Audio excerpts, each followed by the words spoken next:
Welcome on into the Stroke Limit Reach podcast. I'm your host, Nick, here with my co-host, Mike. Yep. And it's official. Our first recap of the season. This is a week 0 college football recap. Talking about a couple games that happened this weekend. But we started off the season with a bang. As you can see with the title of this episode, Georgia Tech rolls in Ireland. And a lot of people might see that score, Mike, and be like, what do you mean Georgia Tech rolled?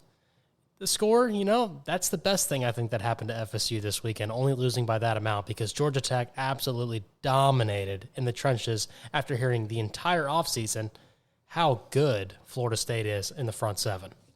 Yeah, I also just want to start off with Georgia Tech. I'm sorry. When we went to and did our projections and outlooks for the season, I was very harsh on you guys, and I am sorry. I saw that you guys lost 35 players in the transfer portal, and I did not do my due diligence to look and see who you guys lost and realize you only lost like 3 total fucking starters. And a caveat on that, FSU, go fuck yourself. I listened to all of the ESPN narratives, all of these fucking talks about how none of the guys in the fucking Georgia game played in the Georgia game last year were going to get any PT in the season for here. And they all started. And then I also heard that you guys got all of these transfer portals and that your guys' D-line was going to be one of the best in the country, that it's going to be top 5, yada, yada, yada. And I listened to ESPN and, again, did not do my due diligence and research. So, again, fuck you guys. You lost me out on $100 this fucking weekend because I believed in what I heard, and I was wrong. And I'm upset. I'm very fucking upset over this because you guys got fucking steamrolled on the trenches the entire fucking game. And if you guys want to see what we're talking about steamrolled, I mean, just go on to Twitter, TikTok, whatever, and just type in Georgia Tech versus Florida State highlights. And one of the first highlights you're going to see, it's all over social media right now, is there's a specific play, Mike, where they're running an outside zone to the left side. Now, the perspective of this left side is from the offensive point of view. They run an outside zone to the left side, and the running back cuts back. But when we say cut back here, the fucking offensive line for Georgia Tech washes Florida State's D-line all the way outside the hash where, I shit you not, they had like a 30-foot wide hole, 10-yard wide hole, right? Where this running back takes the snap and literally just runs up the middle all the way to the safeties before he's even touched for the first time. And that was just how the game went. I mean, quick stats to talk about this and to back this up. Georgia Tech ran the ball 36 times for a total of 190 yards, which we thought would be a top 5 defense in the country. That's an average of 5.3 yards per carry. To put that in perspective, this dominant Florida State run game that we heard about all offseason, 31 carries for 98 yards and 3.2 yards per carry. Absolutely abysmal on the offensive side of the ball. And I know we're going to talk about it, Mike, but before I get into play call, you got anything to touch on just the run game for both sides of the ball? Yeah, your D-line, one of the alleged best D-lines in the country, got 2 TFLs the entire game.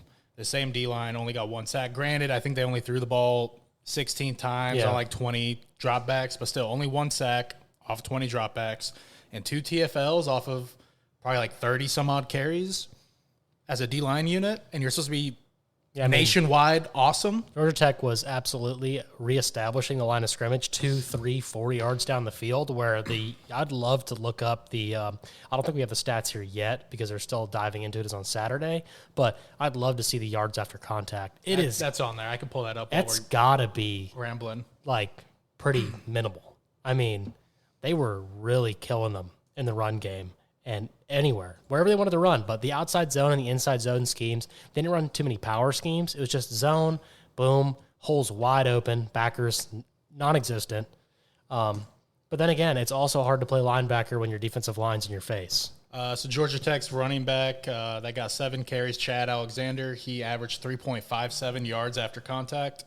Malik Rutherford, their wide receiver, who only had 1 attempt for 9 yards at 3 yards. So their other big guy, Haynes King, 15 attempts. That's their quarterback. 2.6 yards after contact. So Jamal Haynes, the other running back that had 11 attempts, 2.5 yards per after contact. So not a lot of yards after contact. It's just that they are absolutely pushing your D-line off the ball. Just gashing. Yeah. So, man, I did not see this coming at all. And I'm just going to tell you right now, I'm starting to get into that camp that maybe last year with Jordan Travis was saving the scheme of Florida State's offense. There were so many times where a play would break down. He'd either take off running or he'd find Keon Coleman or what's the other receiver? Big Wilson, guy. I forget his first name every time, but Wilson. Big receiver streaking across the middle, big plays, right? Because this offensive play calling in this game, we'll get to the defensive side of the ball in a minute because it does not get better. But the offensive play calling in this game, in my opinion, was so predictable. So predictable. It was first down run, second down probably 60-40 split of run pass, and then third down, it was just we're going to either run it or if we do pass it, Georgia Tech heated up DJ on a every down basis. And DJ, to his credit, I mean, there's not much for this game for him, but for his credit, he would find the right read. He'd find his dump-off man. He'd throw towards the pressure, catches it, and I don't think I saw a Florida State player break a fucking tackle after the first drive. I mean, I specifically remember towards the end of the game that huge play that Amari Harvey for Georgia Tech, the corner, makes the tackle on I think it was fourth down or third down. You know what I'm talking about? It was third down because they ended up missing the field goal, but he's coming downhill. It's 3rd and 4. You dump off a little flare route to your back, and a corner comes up there and absolutely just perfect open field tackle, and you're short. Yeah. So I'm just like, I don't know. And, I mean, that first drive that Florida State had, that is how I expected the entire game to go.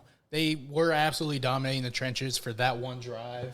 The running backs were probably averaging 8 to 9 yards per carry prior to that long 20-yard run they had to fucking top it off with a score. And immediately after that drive happened, Georgia Tech just completely adjusted and shut it down.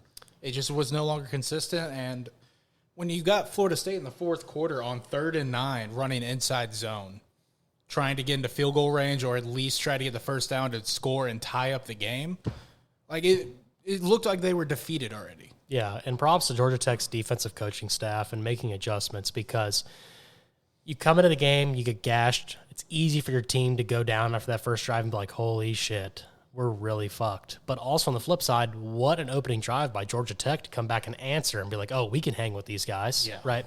But on defense, Georgia Tech with the adjustments and bringing blitzes early and often, especially run blitzes on first down to, just absolutely stonewall and put Florida State in down and distances that are not favorable for DJ. But going into that, I really think they sheltered DJ in the first half, and that's really what set them up in the second half to kind of be behind the 8 ball, especially with Georgia Tech coming right out and scoring in the second half.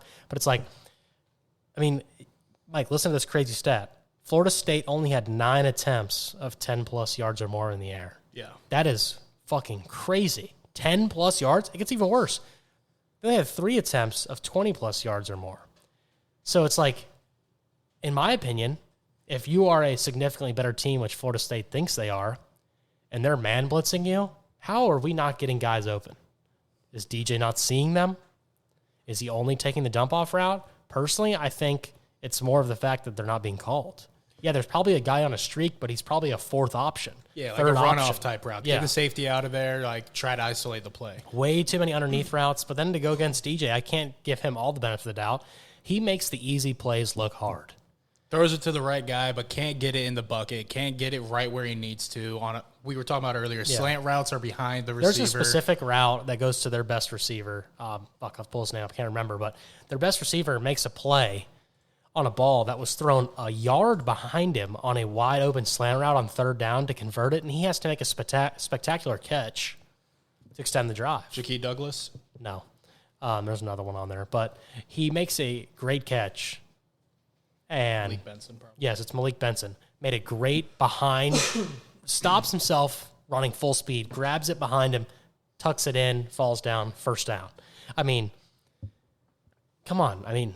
We knew this is what we were getting with DJ. We just thought that, personally, I thought that Florida State would have a better, game plan for him and not shelter him. But in my opinion, it looks exactly like what we thought. They were under the same mindset that we had, is we're just going to line up and pound the rock down the field and we're just going to dominate. And obviously, the lack of preparation there really showed it. But I hate talking so much shit about Florida State because I really think that we need to give props to Georgia Tech. Yeah, they have changed the outlook of their season immediately with getting this one of the tougher wins, tougher games they had off And it week doesn't one. get any easier for Georgia Tech here on out, but they No. prove that they can hang out. Yeah, I mean, now if you're in the ACC, you look at this Georgia Tech game, totally different. Yeah, now it's circled. Like, hey, we got to watch out for these guys. We can't undermine them like Florida State just did. And we don't want to harp on DJ at all either, because we know what we were getting with DJ. He's a game manager type guy. He was definitely overhyped coming out of high school as the number 1 5-star recruit going to Clemson.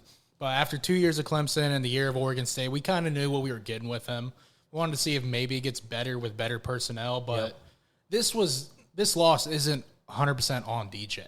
I 100%, like you said, it was the game plan. It was Mike Norvell and the offensive and defensive coordinators. Like, you guys completely undersold and did not have a good script coming into this game and didn't adjust when you needed to adjust. And personally, I think another reason Georgia Tech won this game, you're going into this game planning, is the culture. Yeah. Georgia Tech looked like they wanted to win the game. Yeah. Florida State looked like they it got was expected. They literally got punched in the mouth, and now they're like reeling, like, holy shit, this is way closer than we thought. And then now it's like panic. Yeah. So props Georgia Tech for coming into the game and just absolutely punching them in the mouth right off the bat, answering that opening drive to set themselves up for this. But before we move on and talk about the next game, let's talk about the schedule coming up. For which team? For Florida State, because they have a similar team, in my opinion, not as good as Georgia Tech, but a similar team that is going to do this exact game plan they just played against. And now I had this as a definite win. Now I'm scared. Last year they barely beat this team on the road.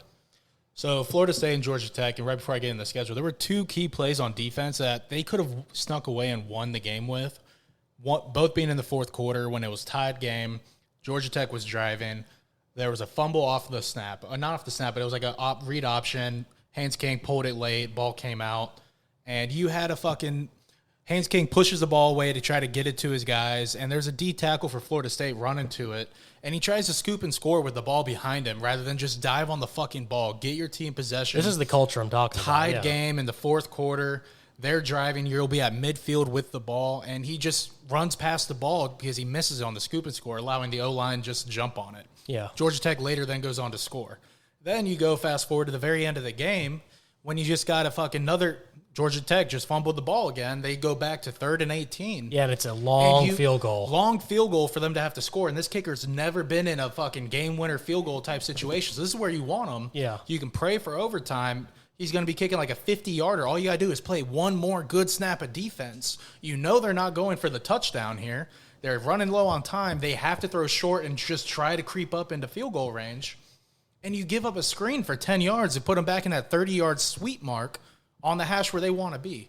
Yeah. Like, why are you so deep in coverage there when you know they're going underneath just to get some yards? If you stopped them there, they missed the field goal. You go to overtime, you could try to rebattle it out there. But Florida State just gave up.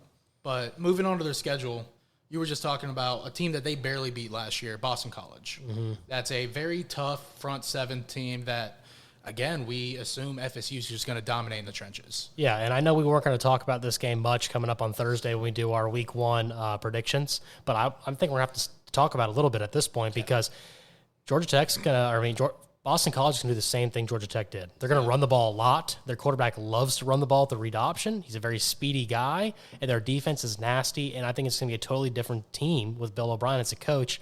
And now if you're Bill O'Brien, you point and you go, yeah, they just got beat by Georgia Tech. He can convince his players they're better than Georgia Tech. Yeah. So now they're coming into this game not going, okay, we have to upset this big number 10 ranked team. Now it's, okay, we have a chance to actually win this football game.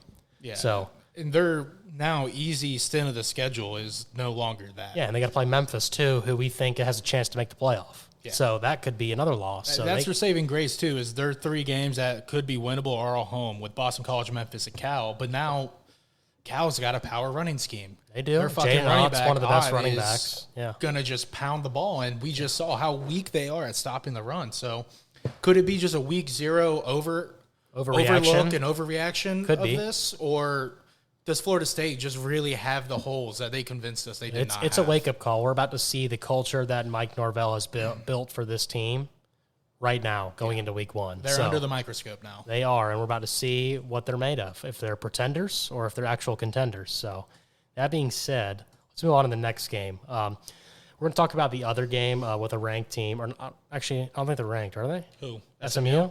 No. Okay, well, my bad. A team we think will be ranked towards the end of the season. But SMU versus Nevada. I don't know if it's a week 0 thing, Mike, but they had to come from behind scoring 16 unanswered points to win this football game. 2 touchdowns and a safety they got to end up winning the game. I know we talked about it a little bit. I think that they just started very slow. To put it in perspective, unlike the Florida State game we were just talking about, SMU had 11 penalties for 125 total yards. And a lot of these penalties came in critical situations with dumb, unsportsmanlike conducts. Punching a guy in the face, right? Doing all sorts of crazy shit. Especially, there was one in particular where how they got down in the second half was Nevada had a 15-play drive that burned a lot of time off the clock, exactly what you want to do if you're Nevada, but you give them a first down on third down with a 15-yard unsportsmanlike conduct. That can't happen. Their coach, Rhett Lashley, talked about this after the game, saying this is not his brand of football and that we will not see this in week 1. Truly, I believe that. This is not the team of last year that we were watching. This is not, if you go back and watch what they did last year, they're a very clean team. I just think maybe this is that, stupid stuff you get when you're playing week 0, first game of the year. Yeah. That being said, I have to give props to Nevada for playing a great game. This is one of the worst teams I thought in college football, and they easily could have won this game.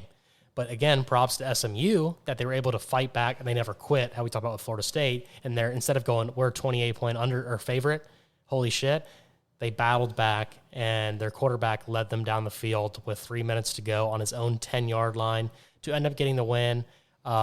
His post-game press conference, he talked about that he capitalized on the mistake of Nevada's coaching staff leaving SMU's best receiver in a one-on-one man coverage with a minute to go, and that's when they end up ultimately completing the 38-yard touchdown pass on the skinny post. So props to them. Ultimately, SMU's quarterback, who we think is a dark horse for the Heisman, did not have a great game.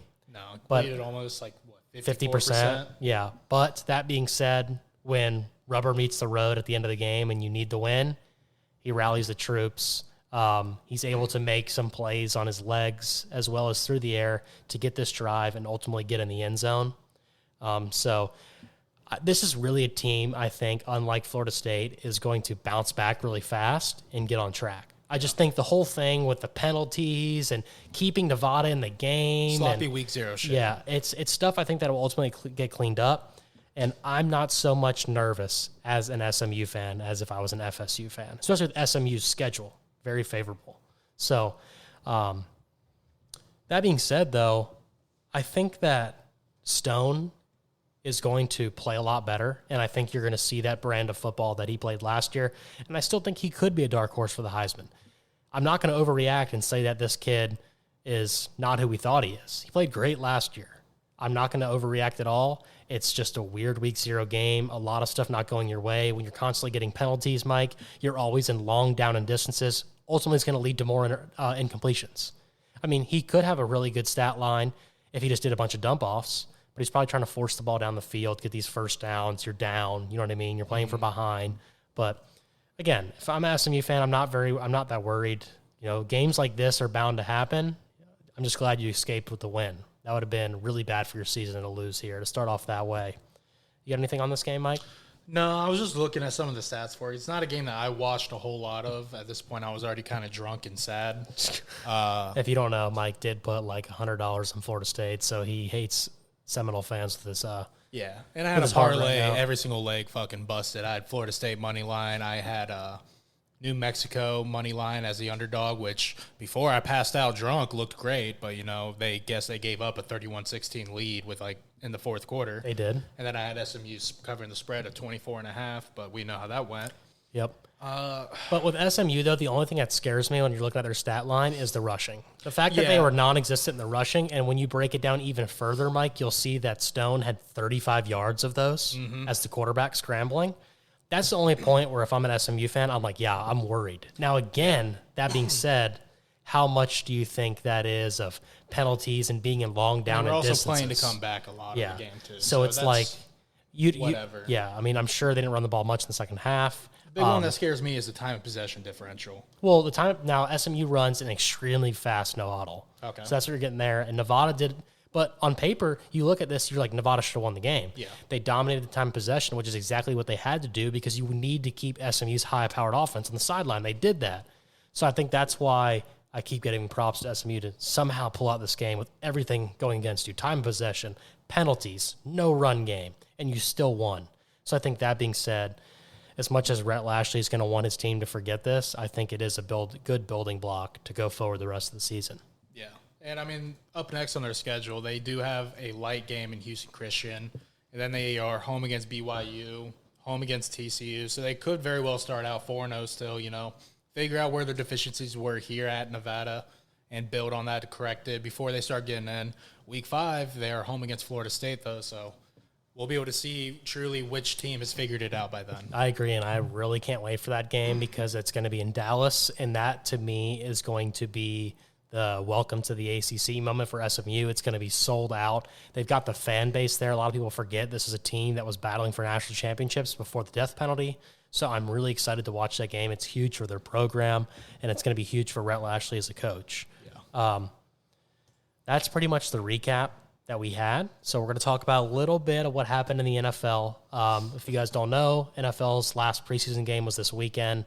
Some injuries happened. Some contracts were signed. We got some new starters.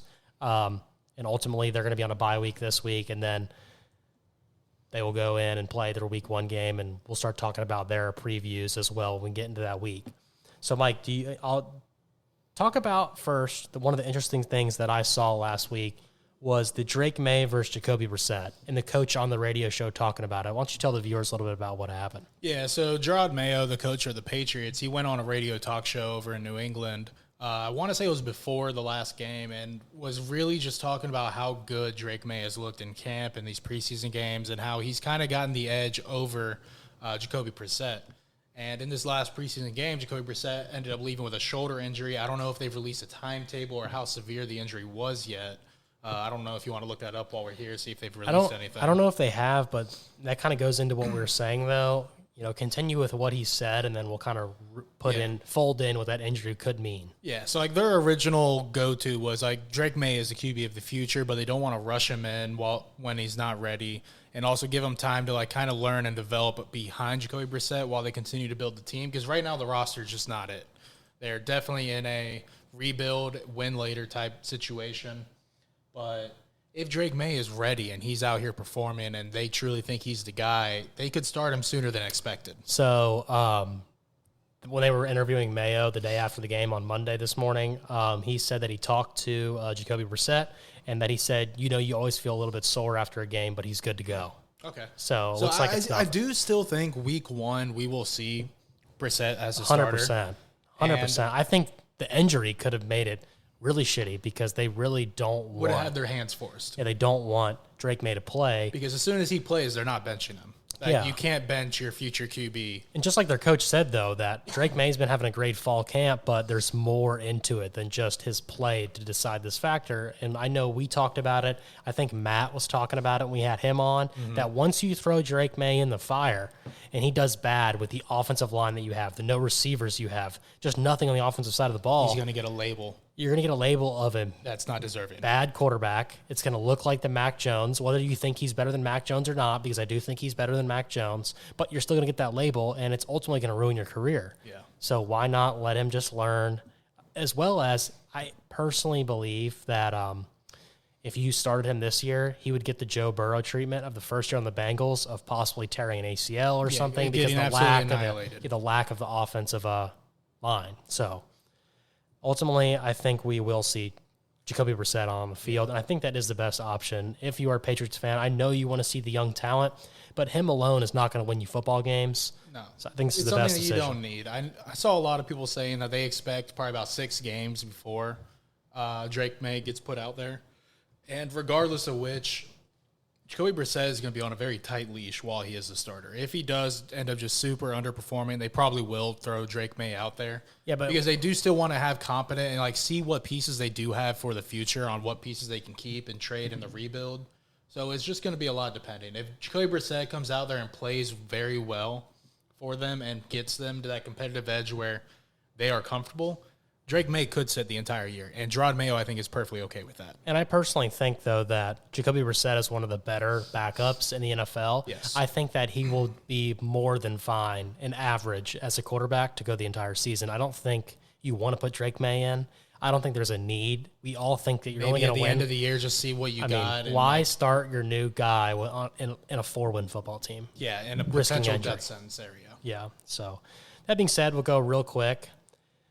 Auburn fans, if you're listening, Bo Nix is named the starter at the Broncos, and I just want to go on a rant for a minute. Brian Harsin, you fucking asshole. That's what I have to say. This man's a fucking war criminal. We benched, Mike, a starting NFL quarterback for a man out there that's going to be delivering fucking pizzas, okay? I'm talking about TJ Finley, the starting quarterback now for Western Kentucky. What the fuck are we doing? What are we doing as an organization? I'm so glad that fucking guy, that coach, is gone. How badly could have Hugh Freeze used Bo Nix last year at Auburn?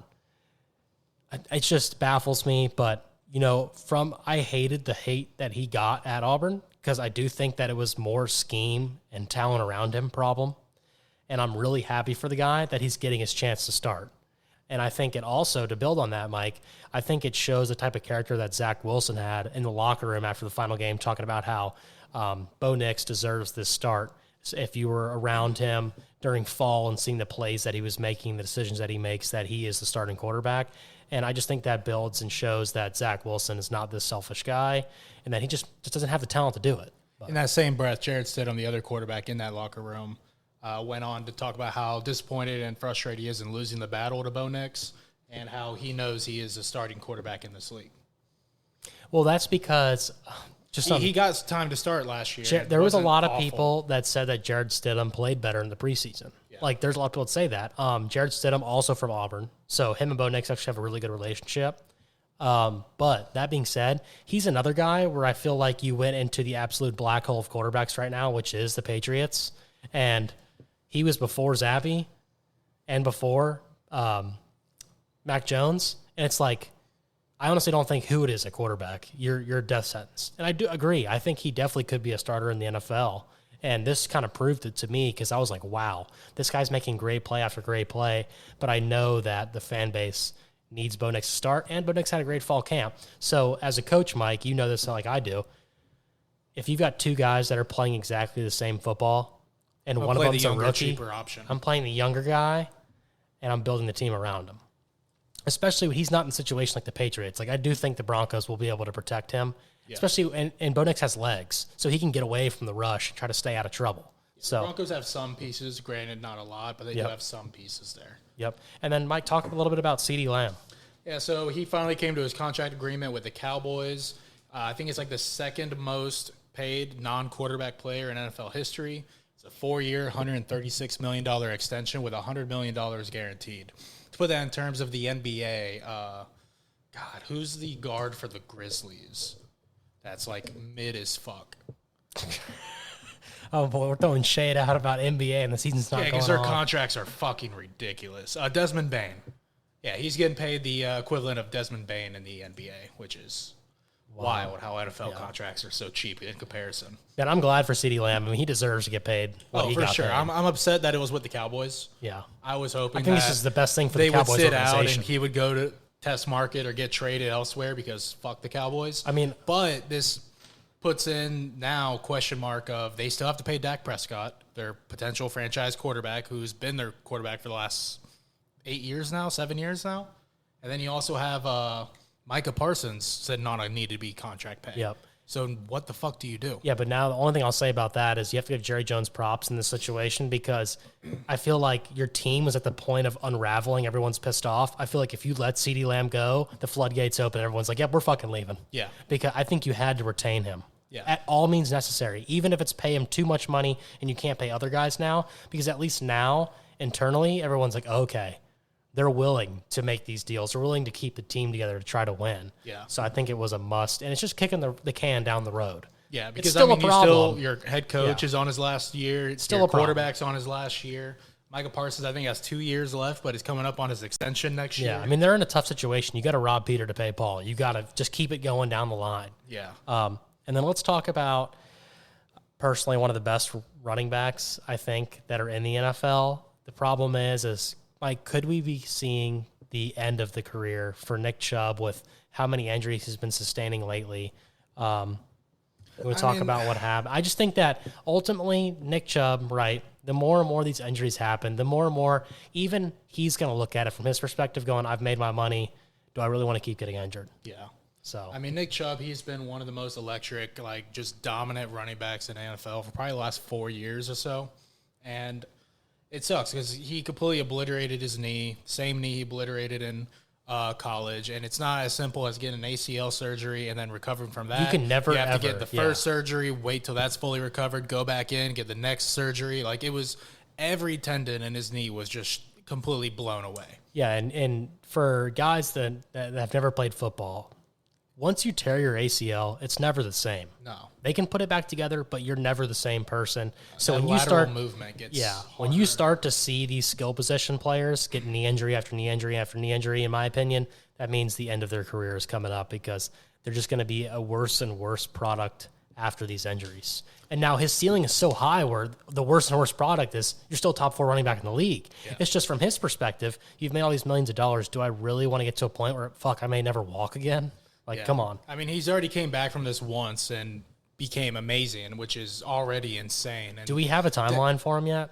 So all we know is that he got officially put on the PUP list, which is the player unable to perform, which is at minimum 4 weeks. So that's all we know. It's at minimum 4 weeks until he's able to step foot back on the football field. Yep. Out, whether it's 4 weeks, 6 weeks, 8 weeks, the entire season, we don't know yet. So the Browns, they did a lot of moving pieces around it for the running back position. So they have a solid group, but in my opinion, that solid group is like a bunch of guys that you would love to have as backups. They don't have their bona fide starter, and that's fair because their bona fide starter here has one knee. So we got to see. I mean, the good news with the Browns, though, is they have pieces all over the field. They don't really have any holes, so they can afford to kind of shy away from the power run scheme that they used to and use the guys that they do have, like Jerome Ford and I want to say Dante Foreman are both there, which are both solid pieces. They're just not Nick Chubb in his prime. Yep. But like you were harping on, like running backs do already have a short timeline as it is. Usually like around that year 30 mark, you see a steep decline in the NFL with a lot of running backs outside of like your generational greats. Nick Chubb's currently 28. Going to be 29 by the time he starts playing again. Like he's getting close to that timeline, and as you get older, these type of injuries are harder and harder to get back to. So it's a sad thing, but we got to see. Hopefully, he comes back and is the same dude we saw before we left. Yep. And right before we go, guys, because this is obviously our recap here. There's not much to recap this week. Let's just do a little, house cleaning items here. We're going to talk about our new schedule. So we are going to be releasing our recaps on Tuesdays at 8 a.m. in the morning so that you guys can listen to it at work or at night when you get home. It will be available for you. And then our predictions of the upcoming college football and NFL will be on Thursdays at 8 a.m. So that being said, you have Thursday football games. So we want to give you guys the opportunity on 8 a.m. Thursday mornings to secure some of our bets if we're betting on a Thursday game. I know personally I will be, with the UNC game coming up this Thursday. So we want to make sure you guys are listening in and get our best bets for there. Follow us on YouTube. Follow us on TikTok. Follow us on Spotify. We have a lot of YouTube shorts and TikToks coming out for, interesting takes and stuff that we talk about here. Share it with your friends. Grow the platform. We're so excited that college football is actually here and the NFL is right on the way, and we can start talking to you guys about some actual football instead of hypotheticals. I'm sure you're tired of Mike and I telling you how good Florida State was just for them to lose week 1. But hey, that's why we're out here. We want you guys to flame us. Hit us up in the comments on YouTube, okay? Until next time. Peace.